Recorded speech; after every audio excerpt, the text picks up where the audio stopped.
احترام اور برابری کی بنیاد پہ سلوک ہونا چاہیے۔ دوسرا انہوں نے کہا کہ ہمیں قانون کی حکمرانی کے اصول سے انحراف نہیں کرنا چاہیے، یہ اصول مقدم ہمیں رکھنا چاہیے، یعنی رول آف لا جس کو کہتے ہیں، تاکہ کوئی بھی ایک ملک دوسرے کسی ملک کو ڈرا دھمکا نہ سکے۔ پھر شی جن پنگ نے یہ بھی کہا کہ اقوام متحدہ کے تحت بڑے بین الاقوامی مسائل کے حل کے لیے تعاون کے اصول کو فروغ دینا چاہیے، یہ ڈرانے دھمکانے کے اور کسی ایک کو کی طرف انگلی اٹھانا یا مورد الزام ٹھہرانا مناسب نہیں ہے۔ چوتھا انہوں نے کہا کہ اقوام متحدہ کو محض تقاریر سے نکل کر عملی اقدامات کی طرف پیش رفت کرنی چاہیے تاکہ قدرتی آفات، کورونا جیسے جو وبائیں ہیں، ماحولیاتی جو خرابی ہو رہی ہے، اس کا مل کے مقابلہ کیا جائے۔ تو بحیثیت مجموعی بہت مثبت پیغام دیا صدر شی جن پنگ نے۔ اب دیکھیے جب صدر ٹرمپ کی طرف سے اس کا جب وہ اللہ کرے ان کو صحت یابی حاصل ہو، دوبارہ کیمپین میں آئیں تو پھر رویے میں کوئی تبدیلی نظر آتی ہے کہ نہیں نظر آتی۔ لیکن یہ ہے کہ جس طرح سے امتیاز صاحب نے کہا کہ غیر سنجیدہ رویے کی وجہ سے ڈونلڈ ٹرمپ جو ہیں، صدر ٹرمپ، ان کو یہ بھگتنا پڑا، تو ایسا نہ ہو کہ خدا نہ خواستہ ہم بھی ایس او پیز کو فالو نہ کریں اور احتیاط نہ کریں اور پھر اس غیر سنجیدگی کا قیمت جو ہے وہ ہمیں بھی اس طرح سے خدا نہ خواستہ چکانی پڑے۔ سو بہت ضروری ہے کہ ایس او پیز کو فالو کریں اور بہت احتیاط کریں۔ ناظرین یہاں پہ ایک بریک لیتے ہیں، بریک کے بعد جب ہم واپس آئیں گے تو ایک اور اہم موضوع کے اوپر بات کریں گے، ہمارے ساتھ رہے گا۔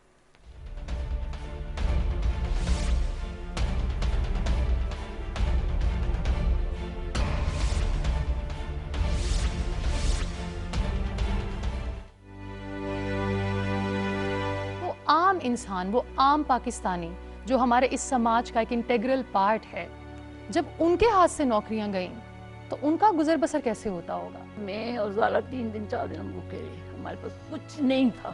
جاب چلی گئی تھی میری، میں گھر چلا گیا تھا۔ جب کرائسس آتا ہے تو ہم کس پہ ڈیپینڈنٹ ہو جاتے ہیں؟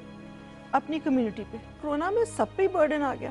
یہ وقت مشکل ہے، مگر یہ وقت آزمائش کا ان لوگوں کے لیے ہے جن کے پاس اللہ کا دیا بہت ہے۔ اپنے منافع کو کم کر دیجئے، لوگوں کی بیسکس کو سارٹ آؤٹ کر دیجئے، یہ ہماری ذمہ داری ہے۔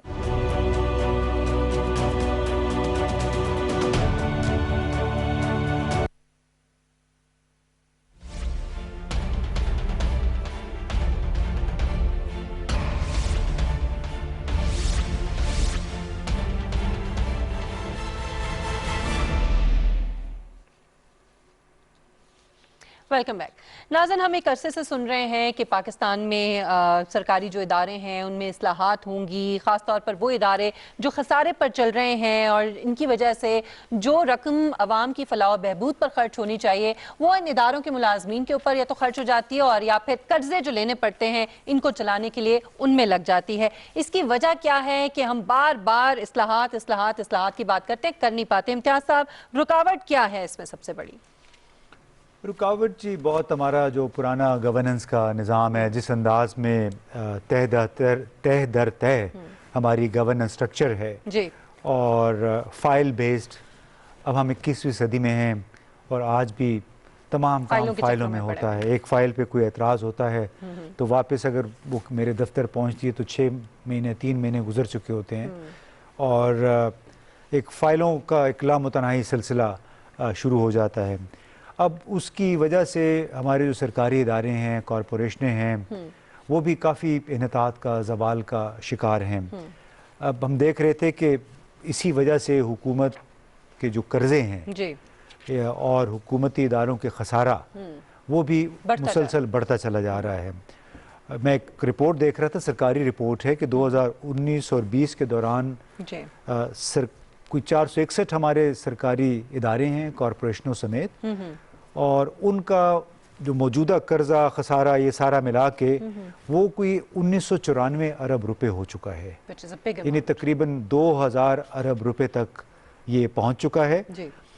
صرف گزشتہ مالی سال کے دوران اس کے لیے 601 ارب روپے کا نیا قرضہ لیا گیا، یعنی آپ اندازہ لگائیے کہ ایک سال کے دوران سرکاری اداروں کو زندہ رکھنے کے لیے، ان کی تنخواہوں کے لیے، قطع نظر اس کے کہ ان کی اس میں کارکردگی کیا رہی، مزید 601 ارب روپے قرض لیے گئے، 325 ارب روپے ہم نے اندرونی طور پہ قرض لیے، 275-76 ارب روپے جو تھے بیرونی ذرائع سے لیے، یعنی کہ ہم نے اس ڈالرز میں قرضے لیے اپنے ان اداروں کو زندہ رکھنے کے لیے۔ تو یہ کہاں کا انصاف ہے؟ یہ وہ رقوم ہے، وہ وسائل ہیں جو عوام کی صحت کے لیے، عوام کی فلاح و بہبود پہ خرچ ہونے چاہیے.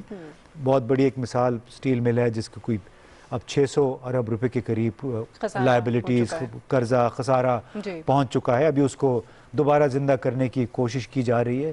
اب پتہ نہیں اس میں 15 سال لگیں گے، 20 سال لگیں گے، لیکن اس دوران بہت سارے لوگ جو ہیں وہ اپنی جیبیں بھر چکے ہوں گے. جس رفتار سے ہماری گورننس کا جو نظام ہے وہ چلتا ہے. اب وزارت خزانہ کی جو رپورٹ ہے جس کا میں نے ذکر کیا، اس کے مطابق جو خسارہ ہے، چاہے وہ سرکاری کارپوریشن کا ہے یا دوسرے اداروں کا ہے، سرکاری وزارتوں کے تحت چلنے والے ادارے ہیں، اس کی ایک بڑی وجہ تو ٹیکس وصولیوں میں کمی ہے. دوسری وجہ سست رفتار معاشی ترقی ہے، اور تیسری سب سے بڑی وجہ وہ تھی کہ سرکاری اداروں کے مسلسل نقصانات. ہوتا یہ ہے کہ چونکہ ان کے قرضے ہیں، ہر سال قرضوں میں اضافہ ہو رہا ہے، اور قرضوں کے ساتھ ساتھ ان کی کارکردگی نیچے جا رہی ہے. یعنی وہ اپنا کوئی ریونیو بھی جنریٹ نہیں کر رہے، اپنی ان کی آمدنی میں اضافہ نہیں ہو رہا، تو لے دے کے پھر وفاقی حکومت رہ جاتی ہے، یا پھر صوبائی حکومتیں ہیں جنہیں وہ قرض اٹھانا پڑتا ہے، یا وہ سبسڈی دینی پڑتی ہے تاکہ آپ ان اداروں کے ملازمین کی تنخواہیں جاری رکھ سکیں. ٹھیک. اچھا، یہ تو وجوہات کے اوپر بات ہوگی، اس کا حل کیا ہے؟ پرائیویٹائزیشن کی کئی دفعہ بات کی جاتی ہے، اس کی طرف بھی نہیں جاتے. حل ہمیں اس کی طرف ہمیں آتے ہیں، ہمیں جمپ نہیں کرنا چاہیے. وہ میں یہ بتا رہا تھا کہ آئی ایم ایف کے ساتھ اس وقت ہمارا جو پروگرام چل رہا ہے 7.4 ارب ڈالر کا، اگرچہ ہمیں اس میں سے اوریجنل جو 6 ارب ڈالر کا قرضہ لینا تو اس میں صرف 1.4 ارب ڈالر ابھی تک ملے ہیں، لیکن اس پروگرام میں بھی بنیادی طور پہ نجکاری پہ زور دیا گیا، یعنی پرائیویٹائزیشن پہ. یہ جو 461 اداروں کی ہم بات کر رہے ہیں، ان میں سے بہت سارے ادارے ہیں جن کی نجکاری ہونی ناگزیر ہے. اس کے بغیر چارہ نہیں ہے، ورنہ یہ حکومت کو ہر سال ان کو سبسڈی دے کے، ہر ادارے کو 10، 15، 20، 25 ارب روپے دے کے ان کے ملازمین کی تنخواہیں اور ان کے جو آپریشنل بل ہیں وہ دینے پڑیں گے. اب ہمیں بتایا گیا ہے کہ کوئی 81 سرکاری ادارے ہیں، ان کی نجکاری کے لیے فریم ورک تیار کر لیا گیا ہے، اور آئندہ 3 برسوں کے اندر انہیں پرائیویٹائز کر دیا جائے گا. اب یہ سلسلہ ہے جو کہ 20 سال سے چلا آ رہا ہے. ہر حکومت میں وزیر آئے، ہم نے ان سے سنا کہ ہم نجکاری کا پروگرام کو تیز کریں گے، یہ کریں گے، وہ کریں گے، لیکن لے دے کے ہر سال پھر یہ ہوتے جو ابھی ہم نے بتایا کہ صرف 1 سال میں ان اداروں کو سپورٹ کرنے کے لیے 601 ارب روپے کا قرضہ ہمیں دینا پڑا. تو سرکاری اداروں میں جو خسارے ہیں، ان کے نقصانات کے ساتھ ساتھ اگر ہم دیکھیں تو ان کے افسران کی، ان کے اہلکاروں کی کارکردگی بھی غور طلب ہے کہ بھئی اگر یہ پرفارم نہیں کر رہے ہیں تو پاکستان کے عوام سے جو مشکل سے پیسہ انہیں کمایا تو اس میں سے ٹیکس کاٹتے ہیں، وہ ٹیکس ان کی تنخواہوں میں لگ جاتے ہیں. یعنی نالائکی کو ہم بنیادی طور پہ پروموٹ کر رہے ہیں. ان کو پکی نوکریاں ملی ہوتی ہیں، تحفظ حاصل ہے. تو سوال یہ کہ اکثر یہ سرکاری ادارے ہیں وہ جمود کا شکار کیوں ہیں؟ کیوں ان کی کارکردگی بہتر نہیں ہو رہی؟ کیوں عوام کو شکایات ہیں ان سے؟ ہمارے جو وزیر منصوبہ بندی ہیں اسد عمر صاحب، وہ بھی بڑا ایک پیشن رکھتے ہیں اصلاحات کے لیے. ہمارے وزیر اعظم بھی بہت بار بار اصلاحات کی بات کرتے ہیں. تو ہم نے حال ہی میں اسد عمر صاحب سے ایک انٹرویو کیا تھا، اور سرکاری اداروں کی کارکردگی کے حوالے سے، کیونکہ وہ وزیر منصوبہ بندی ہیں جو کہ پوری گورننس کے لیے، پوری حکومت کے لیے منصوبہ بندی کر رہے ہیں. تو ہم نے اسد عمر صاحب سے یہ پوچھا کہ بطور پلاننگ منسٹر ان کی سب سے بڑی تشویش کیا ہے جب وہ اپنے ارد گرد نظر دوڑاتے ہیں، اپنی وزارت میں، دوسری وزارتوں میں. تو آئیے دیکھتے ہیں انہوں نے کیا کہا. پلاننگ منسٹری کے پوائنٹ آف ویو سے اگر میں دیکھوں پہلی ملک تو بعد میں دیکھیں گے، جو اسکل سیٹ اور کیپبلٹی اور کیپیسٹی پلاننگ کمیشن کی ہونی چاہیے وہ بتدریج چند دہائیوں سے کم ہوتی رہی ہے. تو میرے خیال میں اگر آپ 21ویں صدی کے اندر ایک پلاننگ کمیشن کا جو رول ہونا چاہیے اور اس کے پاس جو کیپیسٹی ہونی چاہیے، ہمارے پاس اس وقت اس کے میرے خیال میں قریب بھی نہیں ہے. سو سب سے جو امپورٹنٹ انٹرونشن جو ریکوائرڈ ہے، جس کے اوپر کام ہمارا شروع بھی ہوا ہے، وہ کیپیسٹی بلڈ کرنا ہے. پلاننگ میں یہ ہے کہ جو ہمارا پلاننگ پیراڈائم جو ہمارا چل رہا ہے ایک عرصے سے، 5 ایئر پلان ہوتا ہے، وہ دنیا بدل گئی ہے. آج سے 50-60 سال پہلے تو یہ ماڈل تھا، ریلیٹیولی سینٹرلائز پلاننگ ہوتی تھی، اور اس پلاننگ کی ایکسیکیوشن جو ہے وہ ایک کمانڈ اینڈ کنٹرول اکانومی کے اندر اس کو انشور کرنا جو ہے وہ جو ہے وہ پاسبل ہوتا تھا.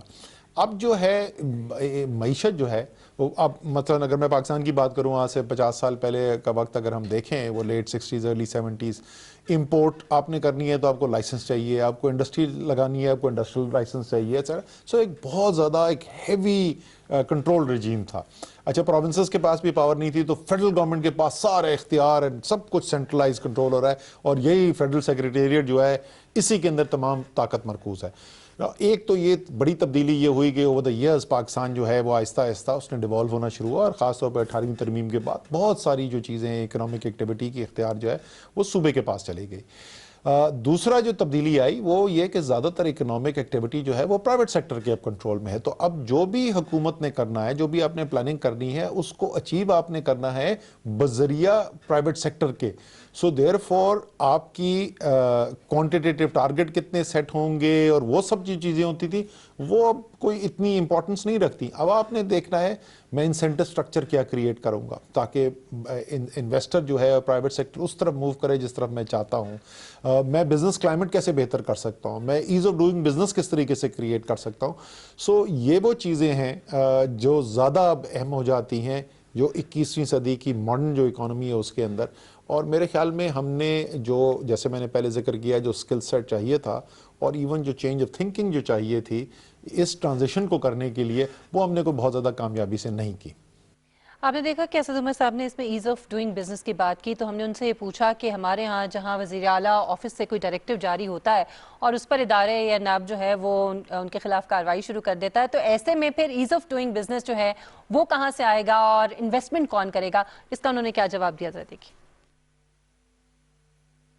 یہ ایک نہیں, میں آپ کو بتاؤں کہ آلموسٹ روزانہ کی بنیاد کے اوپر کوئی ریگولیشن سامنے ہمارے آتی ہے اور سوال یہ ہوتا ہے یہ ہے کیوں. تو ہم نے ابھی بھی وہ جو ایک ڈیزائر ہے بیوروکریسی کی ہے, سیاستدانوں کی ہے, دونوں کی مل کے ہے, اس بحث کی جا سکتی ہے کہ میری مرضی سے کام ہو, وہ ظاہر ہے. اور اس اختیار کا پھر بہت بڑی رینٹ سیکنگ بھی کی جاتی ہے, اس سے وہ کمائی کا ایک ذریعہ بنتی ہے. وہ جو اختیار ہے اس سے بے تحاشا نقصانات ہیں. فیصلے ظاہر ہے اس کی وجہ سے بہت سست ہو جاتے ہیں.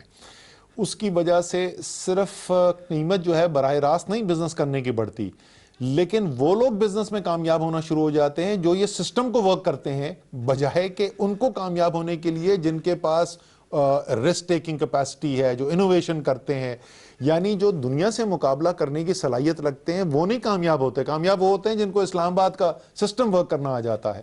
سو میرے خیال میں وہ قیمت جو ہے اس سینٹرلائزیشن کی اور اس اوور ریگولیشن کی وہ سب سے بھاری قیمت ہے کہ ہمارے پاس وہ انٹرپرینورل کلاس جو ہے وہ ایمرج نہیں ہوتی. اور آپ نوجوانوں سے بات کریں تو آپ کو یہ اکراس دا بورڈ یہ شکایت نظر آئے گی. اور آپ بزنس کو بھی دیکھیں, جو بزنس کو ہم پرو بزنس جو پالیسیز بھی حکومت لے کے آتی ہے وہ جو پولیٹیکلی انفلوئنشل جو بزنس گروپس ہیں وہ پرو ان کے ہوتی ہے. بڑی خوبصورت بات کسی نے کہی تھی, ایک فارنر یونائٹڈ نیشنز ایجنسی کے مجھ سے بات کر رہے تھے, انہوں نے کہا کہ پاکستان پرو بزنس مین ہے لیکن پرو بزنس نہیں ہے.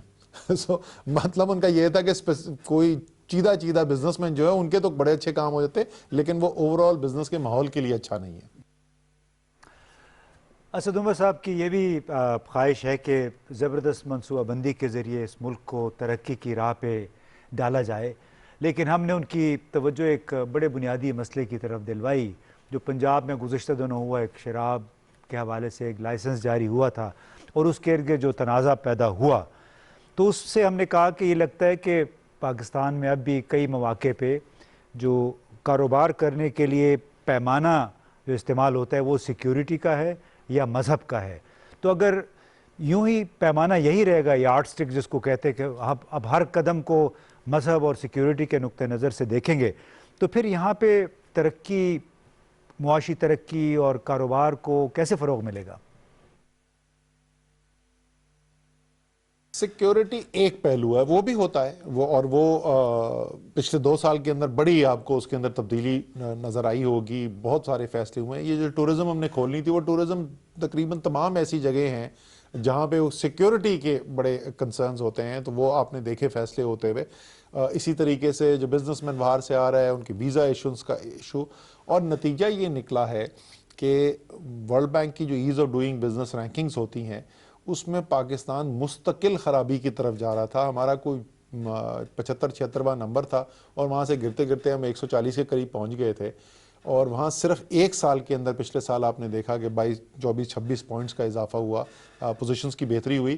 تو وہ ظاہر ہے کہ بڑے فیصلے کیے گئے تھے جس کی وجہ سے اتنی بڑی آپ کو بہتری دیکھنے کے لیے آئی, لیکن کیا یہ کافی ہے؟ بالکل بھی نہیں, ابھی اور بہت کام کرنے کی گنجائش ہے. اور مستقل ایک ذہنی سوچ یہ ہے کہ ہم نے آزاد کرنا ہے بزنس کو انوویشن کرنے کے لیے, رسک ٹیکنگ کرنے کے لیے, کمرشل مقابلہ کرنے کے لیے, لیکن ریگولیٹ کرنا ہے کہ عوام کے جو انٹرسٹ ہیں اس سے ان کو بچایا جا سکے, تاکہ کارٹلائزیشن نہ ہو سکے, خراب کوالٹی کی اشیاء نہ بیچی جا سکے مارکیٹ کے اندر, ایٹسیٹرا ایٹسیٹرا. جب ہم عوامی مفاد کی بات کرتے ہیں ناظرین تو چاہتے نہ چاہتے ذہن میں پیپرا نظام کا جو سوال ہے وہ آ جاتا ہے, کیونکہ ایک سلسلہ ہے طے در طے فائلوں کا, اپروولز کا, اور جس سے نہ صرف وقت کا ضیاع ہوتا ہے بلکہ جو وسائل ہیں ان کا بھی ضیاع ہوتا ہے. ایسے میں تیز رفتار ترقی کیسے ممکن ہے اور عوامی مفاد کیسے ممکن ہے, یہ سوال ہم نے کیا اسد عمر صاحب سے, انہوں نے کیا جواب دیا دیکھیے. بالکل, اور اسی وجہ سے بہت بڑی تبدیلی کی گئی ہے پیپرا کے نظام کے اندر. یہ خصوصی طور پہ اس کے اوپر کام کیا گیا تھا اور پچھلے ایک سال کے اندر اس میں بہت بہت بہتری کی گئی ہے. کیونکہ میں سوال یہی پوچھتا تھا کہ یار مجھے یہ بتاؤ کہ پیپرا کے نظام میں یہ تو ہو گیا تھا ہے کہ اگر کوئی انسان ایک نارمل طریقے سے بغیر اپنی ذات کے انٹرسٹ کے کوئی چیز خریدنا چاہے, کوئی کانٹریکٹ دینا چاہے, تو وہ تو مہینوں کا یا سالوں کا سفر ہے اور ہر چیز اسے رک جاتی ہے. لیکن پاکستان میں تو چوری تو بڑھتی چلی گئی ہے جب سے پیپرا آیا ہے, تو چوری تو روکی نہیں پیپرا نے. اس لیے وہی ریگولیشن, سمارٹ ریگولیشن کی ضرورت ہے. یہ نہیں کہ بالکل مادر پدر آزاد آپ چھوڑ دیں. کوئی دنیا کے اندر کامیاب فری مارکیٹ اکانومی بھی جو ہوتی ہے وہ اچھی ہائی کوالٹی ریگولیشن کے بغیر نہیں ہوتی. سو ریگولیشن کی ضرورت ہے, لیکن ریگولیشن جو منفی اثرات ہیں معاشرے کے اوپر ان کو روکنے کے لیے, نہ کہ جو کام کرنا چاہے اس کو روکنے کے لیے ہوں. بڑی دلچسپ بات اسد عمر صاحب نے کی, اور ناظرین یہ عجیب اتفاق ہے کہ ہم نے بہت سارے دوسرے سیاستدانوں سے بھی اسی نوعیت کے سوال کیے اور سب نے اس پہ اتفاق کیا کہ اس نظام میں تبدیلی کی ضرورت ہے. اسد عمر صاحب کے بقول اس میں کوئی تبدیلی کی گئی, لیکن بنیادی تبدیلیاں ابھی تک غالباً نہیں کی گئی ہیں. اور ہم نے اسی لیے اسد عمر صاحب سے یہ پوچھا کہ کیا انہیں پارلیمان کے اندر, اپنی جماعت کے اندر پیپرا کے نظام میں جدید تقاضوں کے مطابق, جو کہ دنیا بھر میں چھوٹے چھوٹے ممالک میں بھی وہ عمل پیرا ہے اس وقت, کیا اس نوعیت کی تبدیلیاں کرنے پہ کے حوالے سے انہیں پارلیمان اور اپنی پارٹی کے اندر کوئی ارادہ نظر آتا ہے, ول نظر آتی ہے؟ اچھا, وہ پیپرا کے جو سسٹم ہے وہ تو اس میں بہت, جیسے میں نے کہا کہ کافی تبدیلی کی گئی ہے, بہت بہتری کی گئی ہے, لیکن اسی سے جڑا ہوا ایک لارجر ایشو اور بھی ہے, اور وہ یہ ہے کہ جب میں اختیار دے بھی دیتا ہوں تو جو بیوروکریٹ ہے, جو سول سرونٹ ہے, وہ یہ کہتا ہے کہ جی میں کوئی فیصلہ کروں گا کل میرے پاس آ جائے گی نیب, سو میں فیصلہ کیوں کروں.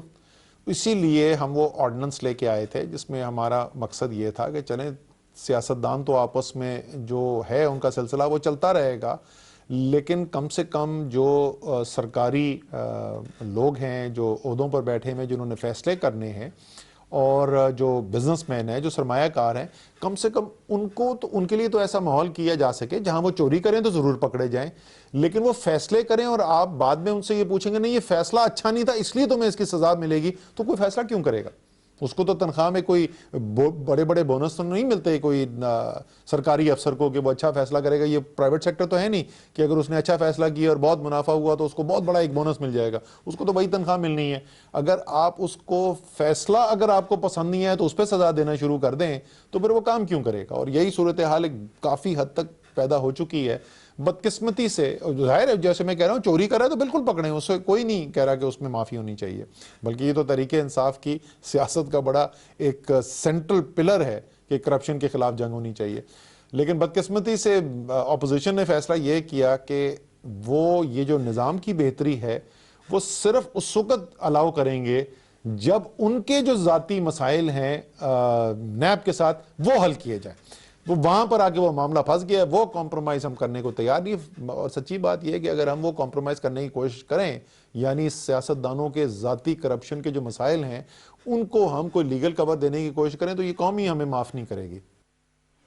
ہاں, بڑی ایک واضح بات ہے کہ سیاستدان خاص طور پہ اس وقت جو اپوزیشن کے ساتھ جن کا تعلق ہے, بقول اسد عمر صاحب, کہ ان کی ایک خواہش ہے کہ ان کے جو ذاتی مفادات ہیں ان کو زد میں لائے بغیر قوانین میں تبدیلی آسان نہیں ہوگی. ان کا پیغام بنیادی طور پہ یہ کہ اگر پیپرا کا نظام اچھا ہوتا تو پھر کرپشن مسلسل بڑھتی کیوں چلی گئی ہے.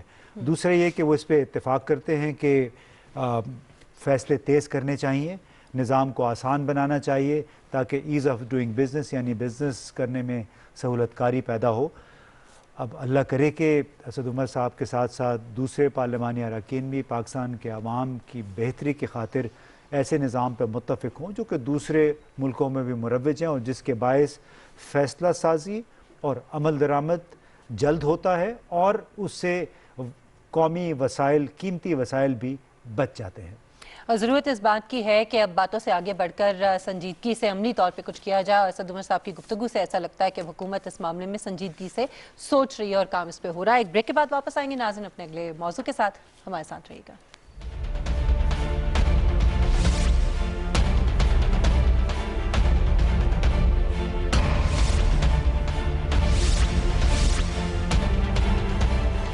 خبر ہو, رائے یا تجزیے, ڈیجیٹل دنیا میں آپ کے ساتھ ساتھ پی ٹی وی نیوز کی سوشل میڈیا پلیٹ فارمز پر بڑھتی مقبولیت, ٹاک شوز, خصوصی رپورٹس اور آگہی کے پیغامات کی فوری رسانی کے لیے پیش P T V news Twitter account پر 10 لاکھ فالوورز مکمل.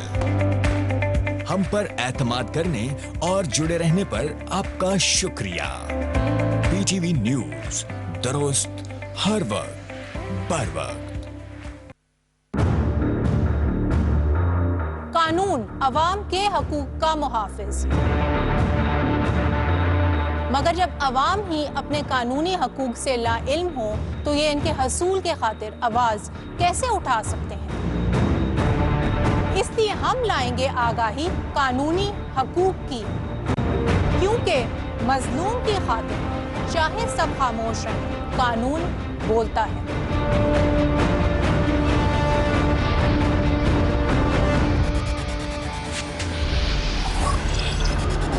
صرف پی ٹی وی نیوز پر.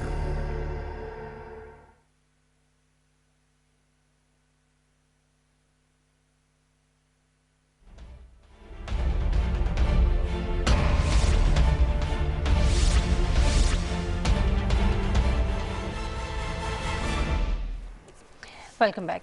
ناظرین, بھارت میں اس وقت خوف و ہراس کی جو صورتحال ہے اس کی بنیادی وجہ جو بی جے پی کی حکومت ہے, اس کے ہارڈ لائنرز اور جو آر ایس ایس ہے اس کے ورکرز ہیں, کیونکہ جو ہر اختلاف رائے اور ہر اپوزیشن سے تعلق رکھنے والا, چاہے وہ کوئی شخص ہو یا گروہ ہو, وہ اس کو نشانہ بناتے ہیں اور اس کے خلاف جو ہے وہ برسر پیکار ہو جاتے ہیں. اسی وجہ سے ہم نے یہ دیکھا کہ ایمنسٹی انٹرنیشنل جو ہے اس جیسا جو حقوق انسانی کا ایک بین الاقوامی ادارہ ہے, اس کے خلاف بھی ایک مہم سی جو ہے وہ شروع کر دی گئی انڈیا کے اندر, اور ان کے نشانے پر اس وقت وہ ہے بڑے عرصے سے. اور پھر ہم نے دیکھا کہ ایمنسٹی انٹرنیشنل جو ہے اس کے جو اکاؤنٹس تھے وہ بھی بھارتی حکومت کی طرف سے ان کو فریز کر دیا گیا, ان کو کام نہیں کرنے دیا جا رہا. اسی حوالے سے ہم گفتگو کریں گے. اور امتیاز صاحب, پہلے ہم نے دیکھا کہ مسلمانوں اور پھر دیگر جو مائنورٹیز ہیں, پہلے رپورٹ دیکھیں گے. چلیں ناظرین ایک رپورٹ دیکھیے پھر اس پہ بات کرتے ہیں. گزشتہ دنوں عالمی انسانی حقوق کی تنظیم ایمنسٹی انٹرنیشنل نے بھارتی حکومت کی طرف سے ہراسانی, خفیہ حملوں اور اکاؤنٹس منجمد کرنے پر اپنا آپریشن بند کر دیا. بھارت میں ایمنسٹی انٹرنیشنل کے ایگزیکٹو ڈائریکٹر اویناش کمار کا کہنا ہے اس سب کی وجہ ہمارا انسانی حقوق کے لیے کام ہے, اور صاف بات یہ ہے کہ حکومت ہمارے سوالات کے جواب نہیں دینا چاہتی ہے. ایمنسٹی انٹرنیشنل نے حال ہی میں دہلی فسادات اور جموں کشمیر میں بھارتی حکومت کے مظالم کی رپورٹ جاری کی. دہلی فسادات میں پولیس نے ہندو انتہا پسند گروہوں کا ساتھ دیا تھا. جموں کشمیر میں ایمنسٹی انٹرنیشنل نے بھارتی فوج کے مظالم پر رپورٹ جاری کی. 5 اگست کے کرفیو کے بعد ہزاروں افراد لاپتہ, ڈاکٹر, صحافی, سیاسی رہنما قید ہیں جن کو رہا رہا کرنے کا مطالبہ کیا گیا تھا۔ ایمنسٹی انٹرنیشنل نے مقبوضہ کشمیر میں ٹارچر سیلوں کے ساتھ ساتھ اجتماعی قبروں کا بھی پتہ لگایا۔ ایمنسٹی انٹرنیشنل کی ان چشم کشا حقائق پر انڈین حکومت نے بوکھلا کر انسانی حقوق کی تنظیم کے اکاؤنٹس منجمد کر دیے، ملازمین کو ہراساں اور منظم حملے کیے، جس کی بنیاد پر ایمنسٹی انٹرنیشنل کو اپنا آپریشن بند کرنا پڑا۔ مسلمانوں اور مائنارٹیز کے ساتھ تو جو سلوک ہو رہا تھا امتیاز صاحب، اب بین الاقوامی تنظیمیں، انسانی حقوق کی جو تنظیمیں، ان کے خلاف بھی بھارت جو ہے وہ کارروائیوں پہ اترا ہے۔ جی، وہ میں دیکھ رہا تھا ایمنسٹی انٹرنیشنل کے انڈیا کے جو ایگزیکٹو ڈائریکٹر ہیں اویناش کمار صاحب، تو انہوں نے کہا کہ کوئی اتفاق نہیں ہے کہ ہمارے اکاؤنٹ منجمد کر دیے گئے ہیں، بلکہ یہ 2 سال سے مسلسل ہم زیر عتاب تھے، ہماری کارروائیوں کو مانیٹر کیا جا رہا تھا، کیونکہ ہم مسلسل فروری میں جو مسلمانوں کے خلاف فرقہ وارانہ فسادات ہوئے تھے دلی میں، اور جو کشمیر میں گزشتہ سال سے جس انداز میں سینکڑوں بلکہ ہزاروں افراد کو گرفتار کیا گیا، ان میں کشمیری قیادت بھی تھی، تو ایمنسٹی ان کے حوالے سے مسلسل رپورٹیں جاری کر رہی تھی، بلکہ ان کے ایک نمائندے نے اسی سال امریکی کانگریس میں ایک جس کو ٹیسٹیمنی کہتے ہیں گواہی بھی دی اسی صورتحال کے حوالے سے، اور اس پہ ظاہر ہے مودی سرکار خوش تو نہیں ہوگی، بلکہ اس ٹیسٹیمنی میں ایک جو بھارتی نمائندے تھے موجود تھے، انہوں نے اس پہ احتجاج بھی کیا کہ بڑا ون سائیڈڈ یک طرفہ نوعیت کی کارروائی ہے اور بھارت کو غیر ضروری طور پہ تنقید کا نشانہ بنایا جا رہا ہے۔ اور میں دیکھ رہا تھا کہ کشمیر نیوز آبزرور ایک گروپ ہے، انہوں نے اپنا تازہ ترین بیان بھی ابھی گزشتہ روز ہی دیا ہے، اور یہ ہے کشمیری جو میڈیا تنظیموں پہ مشتمل ایک مشترکہ بیان ہے، اور اس میں انہوں نے یہ کہا کہ ہم انتہائی اذیتناک صورتحال سے اس وقت دوچار ہیں۔ باقاعدہ ایک منظم انداز میں بھارتی حکومت ان کشمیری صحافیوں اور سینئر جو مدیر ہیں، ایڈیٹرز ہیں، کہ کو بدنام کرنے کی کوشش کر رہی ہے سوشل میڈیا پلیٹ فارمز کے ذریعے، جو گزشتہ 30 برسوں سے انتہائی قربانیاں دے رہے ہیں کشمیری عوام کے حقوق کے لیے، اور انہیں مسلسل پروپیگنڈے کا نشانہ بنایا جا رہا ہے۔ تو بڑی تشویشناک صورتحال ہے کہ اس میں ایمنسٹی انٹرنیشنل نے اس کا بنیادی کام ہی یہی ہے۔ اب دیکھیں کہ جو ملک خود کو سب سے بڑی جمہوریت کہتا ہے، جو شائننگ انڈیا تھا اور دنیا بھر میں اس کی بڑی آؤ بھگت ہوتی تھی، وہاں پہ کس طرح انہوں نے ایک سسٹمیٹک انداز میں، منظم انداز میں ان کو مسلسل ہراساں کر کے نہ صرف ان کے آپریشنز بند کیے بلکہ بینکوں میں ان کے اکاؤنٹ جو ہے وہ بھی اب منجمد کر دیے ہیں۔ اچھا، ہمارے پاس ایک گفتگو بھی ہے، ایک سینئر عہدیدار ہیں ایمنسٹی انٹرنیشنل کے، میرے خیال میں ان کی گفتگو بھی سن لیتے ہیں۔ Sad day for Amnesty India because many of our dedicated staff are losing their jobs, and it's a great regret and a great sadness for all of us around the world to see our colleagues suffering in this way. یہ ہٹ درمی نہیں ہے بھارت کی کہ اب international level پہ expose بھی ہو رہا ہے، اس کے باوجود وہ یہ سب کچھ، یہ کارروائیاں اس قسم کی جو غیر انسانی سلوک ہے وہ مسلسل جاری ہے؟ دیکھیے، ہٹ درمی تو بلا شبہ ہے، لیکن اس سے بڑھ کے بنیادی انسانی حقوق کی خلاف ورزی ہے، اور انسانی حقوق کے بین الاقوامی چارٹر کی بھی خلاف ورزی ہے، جس پہ بھارت نے بھی دستخط کیے ہوئے ہیں اقوام متحدہ کے رکن کے طور پہ۔